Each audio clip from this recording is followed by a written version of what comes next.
దుబ్బాకలోని ప్రాథమిక వ్యవసాయ సహకార పరపతి సంఘంలో గత సంవత్సరం బయటపడిన 40 లక్షల అవినీతిలో తాను ఏ తప్పు చేయలేదని, అవినీతికి పాల్పడింది మాజీ సీఓ లక్ష్మారెడ్డిని పిఎస్సిఎస్ చైర్మన్ రేళ్ల కైలాసం ఆరోపించారు.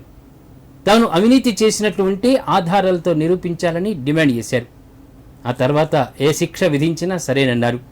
కానీ కాంగ్రెస్ బీజేపీ నాయకులు ఈ విషయాన్ని రాద్ధాంతం చేస్తూ తనతో పాటు మచ్చలేని మనిషి అయిన ఎమ్మెల్యే కొత్త ప్రభాకర్ రెడ్డిపై అసత్యపు ఆరోపణలు చేస్తే సహించేది లేదన్నారు. ఇప్పటికైనా ఇలాంటి చర్యలను మానుకోవాలని హితవు పలికారు.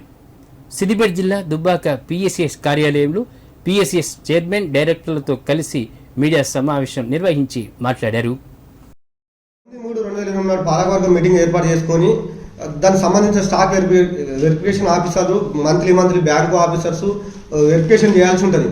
దానికి సంబంధించిన పూర్తి స్థాయిలో రిపోర్టు ఇవ్వాలని అడిగితే ఈ రోజు కూడా మేము పాలకవర్గం తీర్మానం చేసి ఒకటి అడిగితే వాళ్ళు ఇవ్వలేదు. ఎందుకంటే ఇలా పూర్తి స్థాయిలో సిఓ అవినీతి చేసిందని స్పష్టంగా ఎంక్వైరీలోనే కనబడుతున్నది. దీనికి సంబంధించిన ప్రతి ఇది మేము రిపోర్ట్ అందరం పాలకవర్గమే రిపోర్టు ఆధారంగా ఇవ్వాలని అడిగితే ఈ రోజు కూడా చేయలేదు.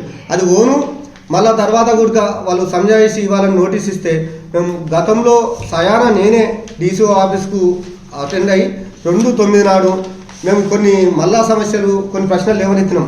గత పాలకవర్గం నుంచి ఇప్పుడు సంబంధించిన పాలకవర్గం వరకు సిఓ గారు ఏమేమి చేసిరో అని చెప్పి సోకాజ్ నోటీస్ నంబర్ 364/2022 31/7/2023 నాడు మళ్ళా నేనే సయానా డీసీఓ ఆఫీస్ కాడికి ఒక లెటర్ ఇవ్వడం జరిగింది. 2వ లెటర్